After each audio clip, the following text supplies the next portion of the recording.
Cricbuzz Comm Box, as promised, a wonderful finale to what's been a great series. 2-2 at the start of this game. The toss sort of negated with the amount of runs India put on the board, but with a bit of dew around, England making a good fist of a monumental run chase. 225 at the start of the innings. India at the halfway mark, 110 for 1. England 104 for 1, just 6 runs shy of that. And looks like game on for sure. But it's the options in front of India and the batting order that lies ahead for England that is the key. On Cricbuzz Comm Box, I'm joined by Joy Bhattacharjya. Joy, the one factor for me that's been the difference in this innings is England's #1 batsman in the world has finally turned up in the series. Yeah, absolutely. And I think it's very important because the way they're looking at him, saying that this guy is potentially somebody who could win a World Cup for us. He's the ICC T20 batsman, #1 in the rankings. He needs to come to the party. So whatever happens in this match, at least that box has been ticked for them. And it's really important. He batted well today. He took his chances. After that early Jason Roy exit, if you remember that second over, he was the guy who counter-attacked while Buttler was at the other end. Buttler hadn't faced a single ball. So I think it's important. David Malan has come up and stand up to be counted when it counts. And that's big for them.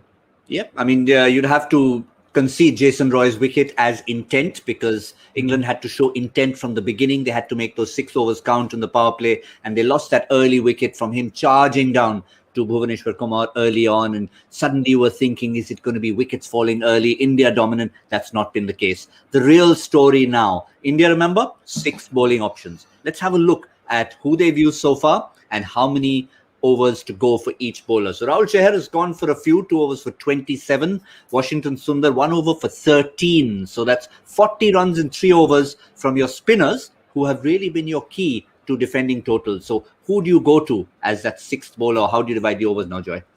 See, my big thing is that if Buttler gets out, remember England's chock full of left-handers. So they'll definitely give Sundar a couple of overs, at least 1 over, and see where he stands. So Sundar really depends on a wicket. The 1 over that he bowled, the guy who collared him was Josh Buttler. Josh Buttler smashed him out of the park. So till he's around, I can't see Sundar returning very fast. And after that, it's where if Sundar can't come back, then they'll have to try and see that Hardik bowls his complete quota as well. Hardik's come back well. He's bowled a good second over. Then does Shardul give you the runs? Definitely the people I see coming back and finishing their quota are Bhuvi and Natarajan. The rest, I think, really depends on whether India gets wickets or not. And certainly you mentioned Bhuvi. I mean, when 3 bowlers have gone for 13 plus, to have the kind of figures Bhuvaneshwar has at the start of the series, you were just saying, okay, wrap him in cotton wool. We're just bringing him back to the series, looking at the IPL, looking at the T20 World Cup. He looks like he's ready for his comeback. He's ready for his comeback, and more importantly, he really needs to get those Yorkers firing. And you see, Yorker is again something that you can practice all day at the nets, but finally in match conditions, how many Yorkers you deliver is a question. If Bhuvi gets a bit of confidence and he gets those balls in, and Natarajan can start getting those balls in, that's what India's saying. Keep that run rate at about 12, 13, and then hope in those last 3 or 4 overs, those guys can come and make it count. Unfortunately, till then, the rest of the bowlers have to contain them within that area. Now, Joy, you told us about the number of teeth a mosquito have. How good are you on soaps? How good are you on manufacturing of soaps? Now, you talked about Yorkers. With a soap in your hand, how easy it is to bowl a Yorker? Yeah, absolutely. That's exactly the point. It's so difficult to grip. And think, you've not really played. I mean, Natarajan has not played very often at this point in time. He's not really had too much match practice.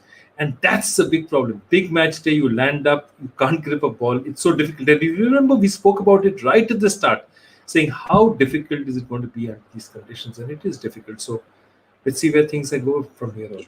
I mean, relatively speaking, yes. If you compare again game 4 to game 5, it's a little bit less. But that's really clutching at straws. It is still damp out there, and it's going to be a challenge for India's bowlers. So it's really, you have to turn to whoever you think can bowl best, whoever's practiced the most. I'm going to give you a quick example. Sheldon Cottrell from the West Indies used to go for a lot. And when dew comes down in that part of the world, it really comes down. He actually spent 2 whole days, an entire weekend, doing nothing but bowling with the wet balls, and it counted. He took 5 wickets in the next game he came back with. So somebody has to come up and deliver those goods. Somebody has to, and right now it looks like it's going to be Bhuvi and Natarajan with the last two to finish out here.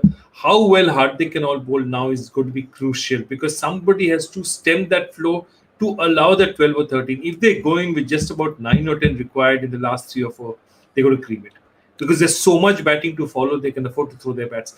And if you see something, if we go right back to where India batted, when Rohit Sharma was batting, the way he was timing a straight drive. Now, the same straight drive, he went for a cotton ball the match before to Jofra Archer, because the ball was stopping a little. Here, he could go through with the shot, and the pitch was true enough for him to go straight through. So you have a true pitch and a damp ball. And that is a lethal combination normally for bowlers. So now it's a containing job more than anything else. Final thought, Joy. Obviously, we know it's probably leaning a little bit the visitors' way at the moment. So India, we know what they have to do. They have to bowl well. They have to bowl well in the wet conditions. But England's batting lineup, and they bat fairly deep, will count in these conditions. I think they will. My only thing is that anyone in a big match, anyone coming in cold, it's not easy to bat. So if they lose a wicket, and remember England is again got a lot of left-handers, what they'll do is, I think they're going to go exactly what a lot of IPL teams do. If a left-hander goes, they'll bring in a left-hander. If Malan goes, they'll bring in a left-hander. If Buttler goes, they'll bring in Bairstow. That's how they're going to play it. Just keep that left leg going. It's working for them so far. But if we get wickets, I think we have a much better chance. Yes, absolutely do. And yes, those left-handers, Michael Vaughan alluded to it, because India bowled those cutters so well to those left-handers in the middle order, to a Morgan, to a Curran, and that's what could be very key, and Ben Stokes as well. Well, things may be leaning towards England, but India, they've got that temperament. 9 out of 9. They've made 200 plus in T20 internationals, never lost. Which stat will be broken? We will reveal all at the end on Cricbuzz Live.